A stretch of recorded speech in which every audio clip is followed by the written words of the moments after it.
మీ పిల్లలు ఇంటర్మీడియట్ మరియు ఎంసెట్ చదువుతూ సబ్జెక్ట్స్లో కన్ఫ్యూజ్ అవుతున్నారా? కాన్ఫిడెన్స్ లెవెల్ తక్కువగా ఉందా? రిపీటెడ్ మిస్టేక్స్ చేస్తున్నారా? అయితే మీకోసమే ఉంది rise app. 1 lakh question bank, performance analysis, online classes by experts, ఇంకా మరెన్నో ఫీచర్స్ తో మీ ముందుకొచ్చింది rise the perfect guide. Description లో ఉన్న లింకును ఉపయోగించి సబ్స్క్రైబ్ అవ్వండి. నమస్తే, వెల్కమ్ టు అవర్ ఛానల్. నేను సౌజన్య. ఆంధ్రప్రదేశ్ రాష్ట్రంలో జరిగినటువంటి అవినీతికి సంబంధించి ప్రధాని నరేంద్ర మోదీకి లేఖ రాశారు జనసేన అధినేత పవన్ కళ్యాణ్ గారు. ఈ అంశానికి సంబంధించి మనతో మాట్లాడడానికి ఈ రోజు మనతో పాటు ఉన్నారు జనసేన నాయకులు ముక్కా శ్రీనివాస్ గారు ఉన్నారు. వారితో మాట్లాడదాం. నమస్తే శ్రీనివాస్ గారు. నమస్తే అమ్మ. మీ అభిప్రాయం ఏంటండి? పవన్ కళ్యాణ్ గారు ఇలా లేఖ రాయడం జరిగింది కదా ఆంధ్రప్రదేశ్ రాష్ట్రంలో జరిగినటువంటి అవినీతికి సంబంధించి. సో దాని గురించి అసలు ఏం రాశారు, ఏంటిది? అభిప్రాయం అంటే ఏం లేదండి. రాష్ట్రంలో జరుగుతున్న అరాచకాల గురించి ఎప్పుడు కూడా పవన్ కళ్యాణ్ గారు డైలీ కూడా ప్రయత్నిస్తూ ఉంటారు, పోరాడుతూ ఉంటారు. ఎప్పుడు రాష్ట్రానికి మోడీ గారికి కానీ అమిత్ షా గారికి కానీ చెప్తూనే ఉంటారు.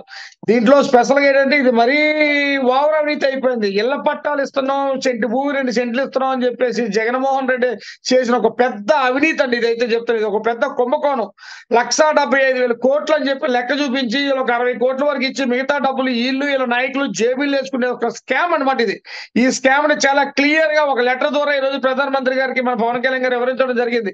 ఈ అవినీతిని అంటే నింగి తీర్చాలి. ఈ అవినీతిని వీళ్ళు పెద్ద భూతత్వంలో ప్రజలకు ఏదో చేసేసినట్టు, వీళ్ళకి ఏదో ఫ్రీగా ఇల్లు ఇచ్చినట్టు ఒక డ్రామాని క్రియేట్ చేసి చిన్న సైజు శ్మశానంలాగా సెంటు జాగాలు ఏమొస్తే మీరే చెప్పండి, కనీసం ఒక మంచం పడుతుందా, ఫ్యామిలీ ఉండగలరా, ఆ రకమైన స్కామ్ ని ఈరోజు జగన్మోహన్ రెడ్డి చేస్తున్నారు. వీళ్ళకి ఇల్లు ఫ్రీ అని చెప్పేసి మళ్ళీ 35,000 రూపాయలు వీళ్ళు మళ్ళీ వెనక్కి కట్టమని 35,000 రూపాయలు పేదవాడికి ఎలా వస్తుంది? ఫ్రీ అంటే పూర్తిగా ఫ్రీగా ఇవ్వాలి. ఇవన్నీ లేకుండా చెప్తున్నారు కదా. కేవలం వీళ్ళ భారతీయ సిమెంట్ నుంచి ఒక సిమెంట్ ని కొనుగోలు చేసుకోవడానికి, వీళ్ళ ఐరన్ కంపెనీ నుంచి ఐరన్ కొనుగోలు చేసుకోవడానికి చేసిన స్కామ్ తప్ప ప్రజలకైతే ఫ్రీగా వీళ్ళు చేసింది ఏమీ లేదు. జగన్మోహన్ రెడ్డి గారు ఉదయం లేచిన కాంచి ప్రతిదీ ఏ స్కీమ్ లో ఏం వస్తుంది, ఏ స్కీమ్ లో నా కులపాలు బాగుపడతారు, నా యొక్క తొత్తులు బాగుపడతారు, నా యొక్క బావమరుదులు బావులు బాగుపడతారు, నా 2 సామాజిక వర్గం బాగుపడతారు చూస్తాడు తప్ప ప్రజలకు బట్ అన్నం పెడదాం, ఫ్రీగా వాళ్ళకి ఏదో హెల్ప్ చేద్దాం, వాళ్ళకి పరిపూర్ణమైన న్యాయం చేద్దాం అయితే జగన్మోహన్ రెడ్డి గారికి ఏ రోజు కూడా లేదు. ఇది పూర్తి అవినీతిలో కూరుకున్న ప్రభుత్వం కనుక ఓడిపోతుందన్న భయంతోనే వాళ్ళు ఎమ్మెల్యేలు కూడా పక్కదారులు చూస్తున్న పరిస్థితి మనం చూస్తున్నాం. అంటే ఎంత అవినీతి చేయకుండా ఒక సాధారణమైన స్థితి నుంచి ఒక ఎమ్మెల్యే చేయకొచ్చిన వ్యక్తులు కూడా ఈ రోజు భయపడి వెనక్కి వెళ్ళిపోతున్నారంటే ఈ అవినీతిలో మేము భాగస్వామ్యం కాకూడదు, నిజాయితీగా బ్రతకాలి. ఇంత అవినీత, ఇంత ఘోరమా, ఇలాంటి ముఖ్యమంత్రి లాంటి ముఖ్యమంత్రి మేము చూడలేదని చెప్పేసి ఈ రోజు పక్కపాటిలో పోయే దారుణం చూస్తున్నాం మేడం. అంటే శ్రీనివాస్ గారు, అలాగే ప్రభుత్వ హయాంలో అంటే ఇప్పుడున్నటువంటి ప్రభుత్వ హయాంలో ఈ గృహ నిర్మాణాలలో జరిగినటువంటి అవినీతికి సంబంధించి కూడా దృష్టి సారించాలని, దాని మీద సిబిఐ విచారణ చేయించాలని కూడా కోరినట్టుగా వార్తలు వినిపిస్తాయి. ఇది ఎంతవరకు వాస్తవం అంటారు? 100% సిబిఐ విచారణ కాదు, అసలు ఒక ఎంక్వైరీ కాకుండా దాన్ని ఒక డిపార్ట్మెంట్ దీని మీద వేయాలి. ఇది చాలా వేల లక్షల కోట్ల స్కామ్. ఇది ఆంధ్ర రాష్ట్రం ఇప్పటికే అప్పుల్లో కూరుకుపోయింది జగన్మోహన్ రెడ్డి వల్ల. ప్రతి మనిషి మీద, ప్రతి పౌరుడి మీద, మీ మీద, నా మీద, అందరి మీద కూడా అప్పు చేసిన వ్యక్తి జగన్మోహన్ రెడ్డి. ఇది చాలాగా వేల కోట్లు తినేయడానికి స్కాము. జగన్మోహన్ రెడ్డి ఒక స్కెచ్ లోపల కూర్చొని బటన్ నొక్కుతున్నాను, ప్రజలకు ఏదో ఇచ్చేస్తానని చెప్తున్నాడు తప్ప దీని మీద అయితే ఎటువంటి ఆధారాలు బయటికి జనాలకు పొక్కకుండా జాగ్రత్తగా చేసే స్కీమ్. దీని మీద అయితే ఒక సిట్ వేయాలంటే ఒక సిట్ వేసి దాంట్లో కొంతమంది ఐపీఎస్ ఐఏఎస్ ఆఫీసర్లు వేసి దీన్ని నింగి తేల్చాలని చెప్పి మేము కోరుకుంటున్నాం. పవన్ కళ్యాణ్ కూడా అదే దాని మీద లెటర్ పంపించారు ఆయనకి. సో అలాగే ఈ ఇల్లు నిర్మాణాలకు సంబంధించి 1,75,000 వరకు కూడా ఖర్చు అవుతుందని చెప్పడం, అలాగే ప్రభుత్వం మాత్రం 91,503 కోట్లు మాత్రమే ఖర్చు అవుతుందని చెప్పడం, అంటే దీని మీద కూడా సందేహాలు ఉన్నాయని చెప్పేసి కామెంట్ చేస్తున్నారు కదా చాలా మంది నాయకులు. అసలు ఏమంటారు దీనికి సంబంధించి మీరు? ఇది పక్కా వాస్తవం మేడం. ఎందుకంటే ఇల్లు ఎవరికి కూడా ఇచ్చిందే లేదు. ఇల్లు అంటే ఇస్తున్నాం, కన్ఫర్మ్ చేస్తాం, మీకు పట్టాలు ఇస్తున్నాం, మిగతా రిమైనింగ్ అమౌంట్ కదా మీకు హ్యాండ్ ఓవర్ చేస్తాం చెప్పి ఓన్లీ ఎలక్షన్స్ ఉంటండి. ఎలక్షన్ వరకు ఇలా డ్రామా చేసుకుంటూ వస్తారు. ఎలక్షన్ కు ఓట్ల కోసం కంపల్సరీ ఓట్లు మాకే పడతాయి. వాలంటరీ వ్యవస్థ అనే దాన్ని ఒక అడ్డు పెట్టుకుని వాలంటీర్లు కూడా వాళ్ళ బావమరుదులు, ఎంపీటీసీ ప్రెసిడెంట్లు యొక్క మేనల్లు, వాళ్ళ తొత్తులు, వైఎస్ఆర్సీపీ యొక్క కార్యకర్తలు వాళ్ళందరూ కలిపి వాళ్ళు వేసిన స్కీము ఎవరు మన కార్యకర్త, ఎవడు మనకు ఓటేస్తాడు, ఎవడు మనకు ఉపయోగపడతారని చెప్పి వాళ్ళకే ఇల్లు కేటాయించి ఇదంతా ఒక రకమైన ఒక ఒక ప్రత్యేకమైన స్కీమ్ ప్రకారంగా ఒక రకమైన విధానంగా వాళ్ళు వెళ్ళిపోతున్నారు తప్ప ప్రజలకైతే మేలు చేసేదైతే కాదు. ఇందులో పక్కా అవినీతి ఉంది. దీని తక్షణమే అవినీతి ఎలక్షన్ ముందే తేల్చాలి. లేదంటే ఓటర్ను మబ్బు పెట్టి వాళ్ళు అమాయకమైన స్థితిలో వాళ్ళు కన్ఫ్యూజ్ లో ఎవరికైనా ఓట్లు వేసే స్థితిలో వాళ్ళు ఉండేటట్టు తయారు చేయడం కోసం జగన్మోహన్ రెడ్డి ఆడుతున్న నాటకం అండి ఇది.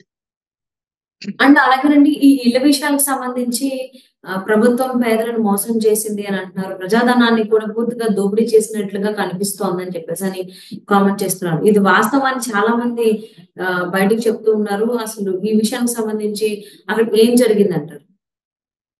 ప్రజాధనాన్ని పక్కా చేస్తున్నారని చెప్తాం కదా, లెక్కల గారిడి. ఇదంతా మాయ ప్రభుత్వం, మాయ ముఖ్యమంత్రి. మన రాష్ట్ర ముఖ్యమంత్రి పూర్తిగా అవినీతిలో కూలిపోయిన ముఖ్యమంత్రి. 16 కేసులు ట్రైలర్లో ఉన్న ముఖ్యమంత్రి. మన దౌర్భాగ్యంగా పోతే మనం ఎన్నుకున్నాం. తండ్రి చచ్చిపోయిన బాధలో ఇంటింటికి తిరిగి ముద్దులు పెట్టి ఆడపిల్లలు మోసం చేసి మద్యపాన నిషేధం చేస్తారని చెప్పి వాళ్ళ పుస్తులు తాకట్టు పెట్టి స్టేజ్కి తీసుకొచ్చిన అవినీతి ముఖ్యమంత్రి ఏం చేశాడండి రాష్ట్రాన్ని? మీరే చెప్పండి. ఇంకా నమ్ముతున్నాం మనందరం కలిపి, ఇంకా ఇలా లెక్కలేస్తుంటే జనాలు అంత అమాయకులు కాదు. సోషల్ మీడియా కానీ మీలాంటి యూట్యూబ్ ఛానల్ కానీ మీలాంటి సాటిలైట్ ఛానల్ కానీ జనాలకు భూతత్తులు కట్టినట్టు చూపిస్తున్నాయి. జగన్మోహన్ రెడ్డి చెప్పిన హామీలో ఏ ఒక్కటి నెరవేర్చారా? ప్రత్యేక హోదా అన్నాడు, మద్యపాన నిషేధం అన్నాడు, పోలవరం ప్రాజెక్ట్ అన్నాడు, జాబు మేళ అన్నాడు. ఏదైనా తెచ్చాడని ఒక్కటి కూడా లేదు. ఎంతసేపు స్కీమ్ పెట్టడం, స్కీమ్ లో 50-60% నొక్కేయడం, ఇదే జగన్మోహన్ రెడ్డి తెలుసు తప్ప ప్రజలకు పట్టిన అన్నం కానీ ఫ్రీగా ఏదైనా హెల్ప్ చేద్దాం కలిపి వాళ్ళకి మంచి సంక్షేమం తెద్దామని కానీ ఒక పరిశ్రమ తెద్దామని కానీ. ఉత్తరాంధ్ర లాంటి మా ఏరియా ఉందండి, ఎంతో మంది విద్యార్థులు బీటెక్ చదువుకున్న వాళ్ళు, బిఎల్ చదువుకున్న వాళ్ళు ఈ రోజు తెలంగాణలో కానీ ముంబైలో కానీ వెళ్ళిపోయి సెక్యూరిటీ గార్డు చదువుకున్న స్టేజ్కి వచ్చారు. విశాఖ జిల్లా అయితే గంజాయి విచ్చలవిడిగా నడుస్తుంది. ఈ రోజు పిల్లలు మొత్తుకు అలవాటు పడిపోయారు. ఇక్కడ ఎక్కడి నుంచో కడపల నుంచి వచ్చి ఇక్కడ గంజాయి వ్యాపారం చేస్తూ పిల్లల్ని పాడు చేస్తూ స్టూడెంట్స్ ప్రతి ఒక్కరు కూడా గంజాయి మత్తుకు తయారు చేశారు. విశాఖపట్నంలో మీకు ఒక క్లారిటీ సీక్రెట్ చెప్తున్నాను. విశాఖపట్నం సెంట్రల్ జైల్లో 50కి పరంగా యువత 50% పైగా యువత ఈ రోజు గంజాయి కేసులు అరెస్ట్ జైల్లో మొగ్గుపోతున్నారండి. ఈ విషయం ప్రజలకు తెలియదు. కేవలం ఇదంతా జగన్మోహన్ రెడ్డి వల్ల గంజాయిని విచ్చలవిడిగా అమ్ముతున్నా సరే పట్టించుకోకుండా చూసి చూడకుండా ఈ పోలీసు వ్యవస్థ కానీ ఈ పోలీసు వ్యవస్థ కూడా వాళ్ళ డ్యూటీలు వాళ్ళు చేయనీయకుండా వాళ్ళ కబంధక్షణలో జగన్మోహన్ రెడ్డి గారు వాళ్ళ నాయకులను నొక్కేస్తూ ఫ్రీగా చట్టాన్ని వాళ్ళ చేతిలో తీసుకోవడం వల్ల ఈ రోజు యువతంతా జైల్లో మొగ్గుపోయి ఉంటున్నారు. ఈ విషయాలు జనాలకు తెలియదు. గట్టిగా మాట్లాడితే కేసులు పెడతారు, దాడులు చేస్తారు, మమ్మల్ని ఇరికిస్తారు. ఈ రకంగా భయాందోళనకు గురి చేయడం తప్ప ఈ ప్రభుత్వం ప్రజలకు కానీ విద్యార్థులకు కానీ ఒక మంచి ఉపాధిని ఇచ్చే స్థితిలో అయితే లేదు. పూర్తిగా అవినీతి ప్రభుత్వం, ఒక నియంత ముఖ్యమంత్రి, ఒక దౌర్భాగ్య ముఖ్యమంత్రి రోజు మన రాష్ట్రాన్ని పరిపాలిస్తున్నారు. దీన్ని మేము అందరం ఖండించి 2024 ఈ ప్రభుత్వం మారితే తప్ప ఈ రాష్ట్రం బాగోదు. శ్రీనివాస్ గారు, ఓవరాల్ గా అసలు ఆంధ్రప్రదేశ్ లో ఈ ఇళ్ల పథకానికి సంబంధించి ఎంతమంది మహిళల పేర్ల మీద నమోదైనవి అంటారు? దరఖాస్తులు 30 లక్షలు 60 లక్షల మంది లెక్కలు రాశారు. 70 లక్షలని ఒక నివేదిక ఉంది. చెప్తున్నా కదా, ఇదంతా డ్రామా, ఇదంతా చెప్తున్నా కదా, ఇదంతా కేవలం వైఎస్ఆర్ సిపి యొక్క సొత్తులు. వాళ్ళకి మాత్రమే అమాయక ఆడపిల్లలు మోసం చేయడం పెట్టిన స్కీమ్ తప్ప ఇది ఎవరికి లబ్ధి కాదు. ఒక సెంటు జాగా ఇచ్చి గవర్నమెంట్ భూమి వంక పెట్టి గవర్నమెంట్ భూమిని తీసుకున్నది, అందులో 50% వీళ్ళకి ఇల్లు ఇచ్చాడు చూపించి ఉన్న 60-50% ఇలా నాయకులు నొక్కేస్తున్నారండి. ఎక్కడైనా 22A అని చెప్పి పెట్టడం. ఇప్పుడు గవర్నమెంట్ మేము ఒక SC ST వాళ్ళకి ఏమొచ్చి 5 ఎకరాల పట్టా దున్నుకోవడానికి అని చెప్పి డీపం పట్ట ఇస్తారు. ఆ డీపం పట్టని గవర్నమెంట్ వెనక లాగేసుకున్నట్టు, మేము స్వాధీనం చేసుకున్నట్టు. ఎందుకు స్వాధీనం చేసుకున్నారని చెప్పేసి మనం ప్రశ్నిస్తే ఇది పేదలకు ఇల్లు ఇస్తా ఉన్నారు. మీకు ఎవడిచ్చాడు ఈ అధికారం? ఒక పేదవాడి భూమిని తీసుకొని ఇంకో పేదవాడికి ఇవ్వడానికి ఎవడిచ్చాడు మీకు? మీకు నిజంగా అధికారం ఉంటే ప్రభుత్వం కొన్ని వేల ఎకరాలు ఉన్నాయి, దాంట్లో టిడ్కో ఇల్లు టైప్ లోని ఒక ఫ్లోర్ కి 5 అంతస్తులు కట్టి ఇవ్వండి. అంతే తప్ప సెంటి జాగా చెప్పని చెప్పి గవర్నమెంట్ భూములన్నీ కలిపి దారదత్తం చేసినట్టు చేసి దీన్ని జీవోలు పాస్ చేసి రాత్రికే మీకోసం మీ యొక్క సొంత స్వలాభం కోసం తయారు చేస్తున్న ఈ స్కామ్ తప్ప ప్రజలకు ఎటువంటి లబ్ధి చెందదు, ప్రజలకు ఎటువంటి ఉపయోగపడేది కాదు. ఈ సెంటి జాగా ఇదంతా ఓన్లీ స్కామ్. వైఎస్ఆర్సీపీ నాయకులు బలంగా ఆర్థికంగా స్ట్రాంగ్ చేయడం పెట్టిన పథకం ఇదే. ఇందులో పక్కా స్కామ్. ఆడపిల్లలు మోసం చేశాడు ఈ జగన్మోహన్ రెడ్డి. ఈ ఉసురు తగులుతుంది.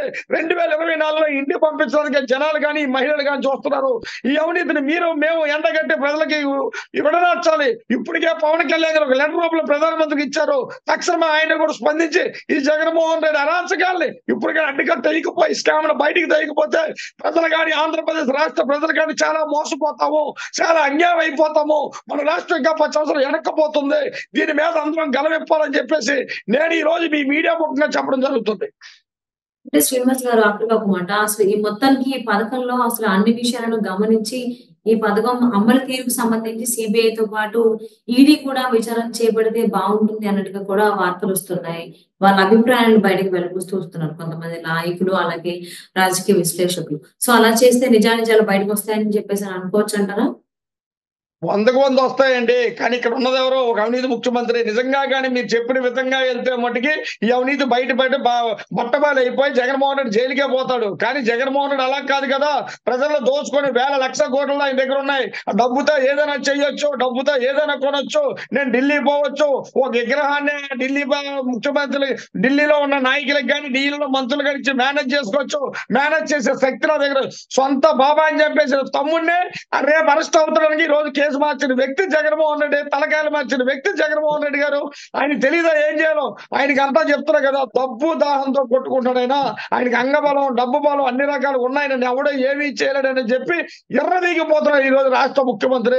కానీ ఒక టైం వచ్చిందంటే భగవంతుడు పైన చూస్తాడు, అన్యాయాన్ని కొంతవరకే సహిస్తాడు. మరి మితిమిచ్చిపోతే భగవంతుడు ఏం చేయాలో భగవంతుడు తెలుసు. మన పోరాటం ఎంత భగవంతుడు లేట్ గా వచ్చినా ఏం చేయాలి, మన పోరాటం అయితే మనం ఆపకూడదు. మనం ప్రజలకి అన్యాయాన్ని విడనార్చి చూపించాలి. మన ఆంధ్ర రాష్ట్రం బాగుంటేనే దేశం బాగుంటది.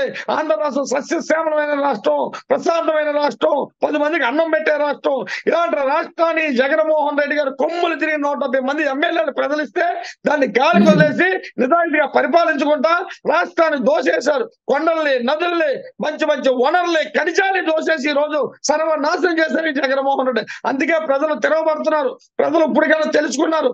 ఈసారి జగన్మోహన్ రెడ్డి వస్తే రాళ్ళు ఇసిరి పొలిమేర వరకు తరిమి కొట్టి జనసేన, టీడీపీ ప్రభుత్వాన్ని వచ్చే 2024లో నిర్మించాలని చెప్పేసి వాళ్ళందరూ ఉర్రూతలవుతున్నారు. దానికోసం మేమందరం పోరాటాలు చేస్తూ ఎదురు చూస్తున్నాం మేడం.